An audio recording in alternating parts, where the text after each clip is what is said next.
Hey everybody, Jerry DeLoach here. And I'm making a video today about reharmonizations. Maybe you're interested in doing that and aren't sure where to begin or how to do it. So I want to give you just a couple of ideas today. This is not an all-inclusive video. There are other ideas about reharmonization as well. Maybe the first thing to think about though, before we actually get into reharmonization, would be that you do need to have an understanding of chords and be able to build different chords. So a really great way of thinking about that and practicing it would be to take a certain note, like that, that's a C, and making it every step or every part of a chord. Like for instance, that's a C, I'm gonna make that the 1 of a chord. That C, I'm gonna make it the 2 of a chord. Now that's a B flat 2. That C, I'll make it a 3. There's an A minor. Make it a 3 major, or A flat major.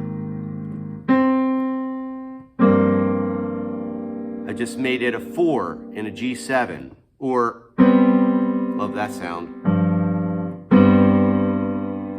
That would be a G add 4. So I have the 3rd and the 4th together. Or maybe this sound, I make it a sharp 11 or a sharp 4. I make it a 5 of something. F major, F minor. I make that, that C is basically a C major, but in first inversion. I have an E in the bass. Okay, maybe I make that the sharp 5. I can make it the top of a fully diminished. I can make it the 6th in a minor 6th chord. Here's E flat minor 6. I can make it the flat 7, D minor. I can make it the flat 7 on a dominant chord. D7. I make it the major 7. I make it the major 7, but it's a minor chord, minor major 7. And I haven't even exhausted all the possibilities. Okay, so having some chord understanding and knowing how certain notes work, knowing how notes work in chords is going to be really important for you to start to reharmonize. But let's think about reharmonizing. What is it exactly? Well, it's going to be you are making brand new harmony over a given melody. So here's the melody I have on the board. I have this children's song, first 2 measures of this children's song, Lightly Row. Excuse me. So this song, normally the chords would be C major, G7. Now, I'm not talking about adding extensions to the pre-existing harmony. I could add extensions. I just added a major 7 and a major and a 9. And maybe add like a flat 9 on the G7. I'm not really talking about that. I'm talking about brand new harmony. So here's one way that I'll start to reharmonize, one technique. I'll look at the melody notes and I'll think, first off, I need to decide how often am I going to put a new chord. So let's start with just 1 chord per measure, just because that's the way Lightly Row, that's the way it works. 1 chord here, 1 chord here. So let's do that, but we're going to do new chords. So this one, the way that I would think about this, here's the melody. Okay, those notes, the G and the E, do they appear in any other chords? Well, sure. The G and the E, yes, they appear in the C chord, but I could also put them in an A minor chord, an A minor 7. Okay, I could put those 2 notes in an F major chord. That's a nice sound. F major 7, so the G would be the 9 in an F chord and the E, the major 7. So let's go with that right now. F major 9. Okay?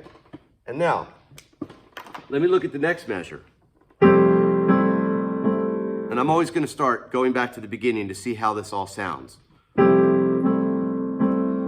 Well, does the F and the D fit into anything? Well, it fits into a lot of stuff. It could fit into B flat major. That's a nice sound. So, that's nice. I wonder if there's another possibility that would be better though. Okay, so that was a G minor 7. That works because the F is the flat 7 and the D is the 5 over G minor 7. The B flat would have worked because the F is the 5 and the D is a 3. But what if I decided to do the same, think about the same relationship that I have here? The melody notes are 9, 7, 7, or 2, 7, 7 with the chord, 2, 7, 7. What if I did the same thing with the chord here? F, I make that the 2 of something. What's F the 2 of? Right, E flat, and then D would be the 7. So what I did was, I'm using the same relationship to come up with the new chord. Now let's see what this sounds like. Oh, that's pretty nice.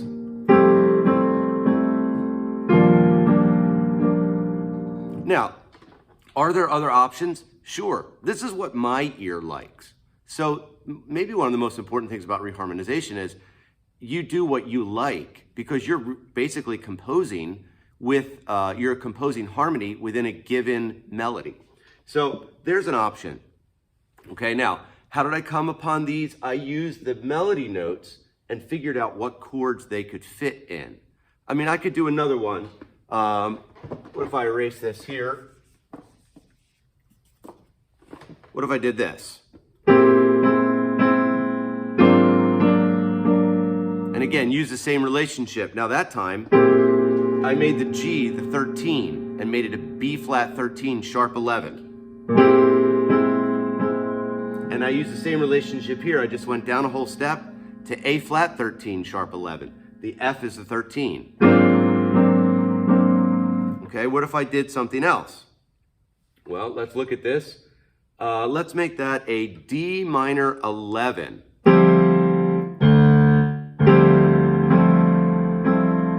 And now I'm going to make this a C minor 11.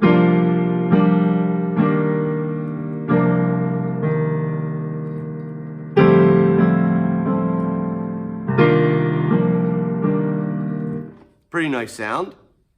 So possibilities are endless. So that's one way of doing this, but the only way I'm able to get to this is because I know I can build chords.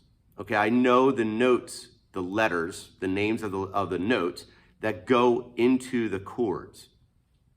So as I look at this, I know a whole bunch of different possibilities for each of these notes. Like for instance, here's another chord that would work. What about an E7? An E7. Well, how does the G work? Well, what if we made the E7 a sharp 9? Woo, that's nice. Now, what if we made the F the sharp 9 as well? So what chord would that be? Well, what about a D7? So now I've got this.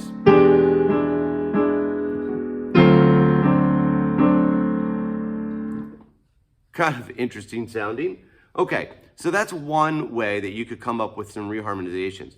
Here's another way, and this is a great exercise, and it may or may not work for you, but what if you decided to just do the bass note is going to determine your reharm.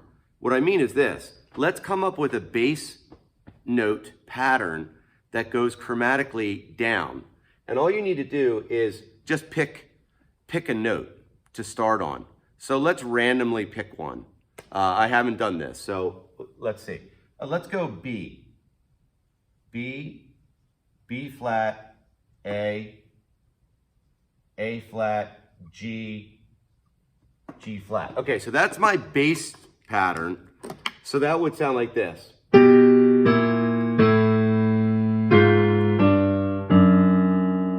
Okay, so that's pretty cool. So now what I need to do is, since they're the bass notes, I need to come up with chords that I can build over top of the bass note. So a B, how about I do a G over B, and I'll do a G2.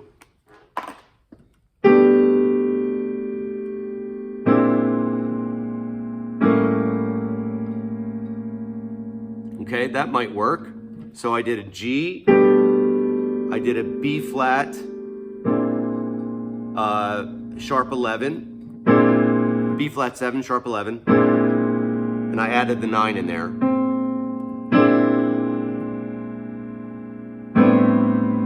Okay, so now we've got a couple different options here. So this is what I did, a B flat 7, sharp 11. Now I have either an A minor 11, or sorry, an A minor that I could use, an A minor 9, or an A7 with a sharp, or with a flat 9. Check out the two options, see which one you like better. There's the minor. Here it is with the dominant, if I went an A7 there.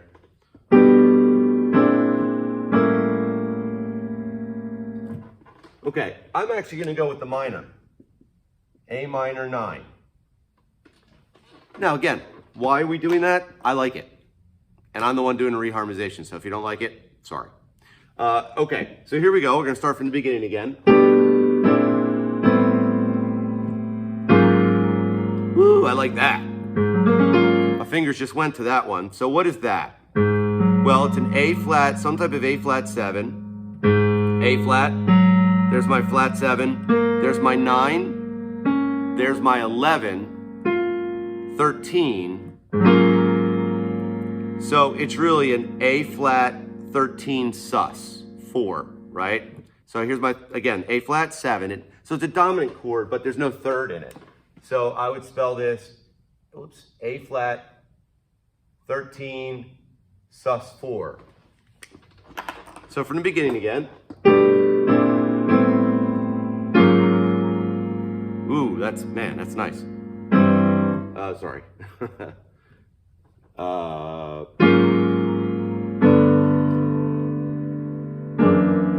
Okay, so now this is where it's going to be a little bit tricky. Let's think about what we could put here. The G has to be in the bass. So what are the chords that we can build? Well, I'm going to stay away from a G major. I don't want anything in, I don't want a root position chord here. So I'm just going to stay away from the G major. Although I could try a G minor, see what that sounds like. I mean, a G minor would be okay. Let's go from the beginning again. I'll put that G minor in there. I mean, it's okay. I think there might be a better option, but I'm not exactly sure what that is right now. So let me try this though. I'm going to try a C over G. So a C add 2 over G. I want to see what that sounds like.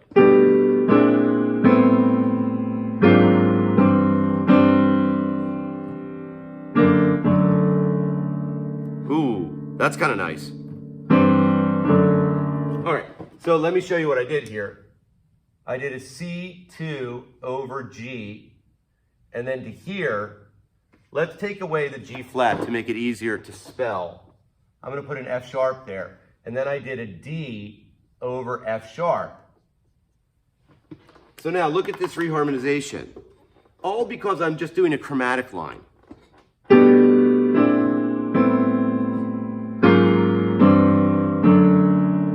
gotta be honest, I'm still not thrilled with this. I don't like this. Let's come up with something better there. I like that. So we got to go from here.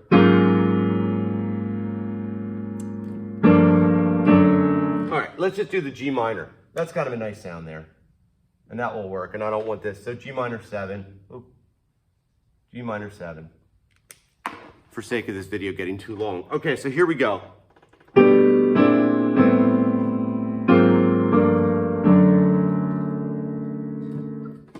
That's pretty nice, really nice. So this is another technique that you could use. The technique is, excuse me, I did a descending chromatic bass line. And then I built chords on top of that bass line. Another great way to think about reharmonization. Now, again, what's the assumption, though? That you're able to build chords, that you know what those chords are. Now, I don't have to go descending. I could go ascending. I could go descending in major thirds. I could go ascending in major thirds. I could go down in whole steps. I could go up in whole steps. Really, you could do it however you want it. The chromatic is a nice sound, though. Let me do it one more time.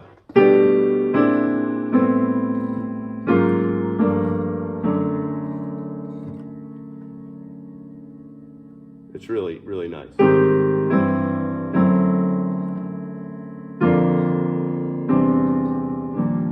Okay, so I did another one on the spot there. Anyway, so they're the two ways that I would think about reharmonizing. And there's more than that. But thinking about, okay, what notes or what chord has these notes in it? That was the first example. And then this one, this bass line dictating my reharmonization. Okay, so all of that, what's the point? Why do I need to use this, or why would I use this, and how would this help your playing? Well, as far as helping your playing, understanding what these chords are and being able to build it on the saxophone, for me, single note wise, arpeggiate them up and down, that's going to be huge. It's not going to necessarily help my playing. I'm not going to be improvising and thinking about this. This is really more for sitting down and getting a deeper understanding of chord movement, harmony, and specifically if you are arranging or writing and you find yourself in a little bit of a rut and you want to reharmonize a standard, or you are writing an arrangement for a big band or a small band or whoever, and you need something that sounds a little bit hipper, these are ways that you can get there, okay? So the reharmonization, understanding the way different chords work, understanding how notes fit into chords, figuring out a bass pattern, and then building your new chords off of that, forcing yourself to figure ways that work out. Now, you could just go and reharmonize however you want without either one of these ideas. Again, this is not an all exhaustive video on reharmonization, but these are some techniques that I use. So there you go. Hope I'll be posting a little bit more as baseball is winding down. Really hope you're well, and hope this helps.